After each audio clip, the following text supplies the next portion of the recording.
চেন্নাইকে কাঁচা কলা দেখিয়ে 15 কোটিতে আইপিএল নতুন দল মোস্তাফিজ। দর্শক, বিস্তারিত থাকছে প্রতিবেদনে। পরবর্তী মেগা আইপিএল নিলাম 2025 সাল অনুষ্ঠিত হবে। ইতিমধ্যে 4 জন ক্রিকেটার ছাড়া বাকি সব খেলোয়াড়দের ছেড়ে দেওয়া হয়েছে।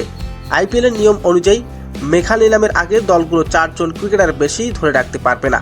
এই কারণে ধোনি মুস্তাফিজুরকে ধরে রাখতে পারেনি চেন্নাই সুপার কিংস। এই সুযোগে আইপিএল এর 5টি দল মুস্তাফিজুরকে দলে অন্তর্ভুক্ত করতে চায়। বড় কোনো দল তাকে নিলামে 15 কোটি টাকা পর্যন্ত খরচ করতে চায়। এর অবশ্য কারণ রয়েছে। গত আইপিএলে মুস্তাফিজুর রহমান সাম্প্রতিক ফর্ম এবং পারফরমেন্স সবাইকে অবাক করেছে। আইপিএল এর পর থেকে দুর্দান্ত ফর্মে রয়েছেন ফিজ। বিশেষ করে টি-20 বিশ্বকাপে মুস্তাফিজুর রহমানের পারফরমেন্স ছিল অবিশ্বাস্য। তাই তো 2025 সালে আইপিএল এর নিলামে 4 থেকে 5টি দল তার জন্য প্রতিদ্বন্দ্বিতা শুরু করতে পারে। সেই তালিকায় রয়েছেন বর্তমানে champion Kolkata night Riders. Anandabazar পত্রিকার দাবি, ধোনির কারণে আইপিএলে মুস্তাফিজুর রহমানের দাম 15 কোটি টাকা পর্যন্ত যেতে পারে।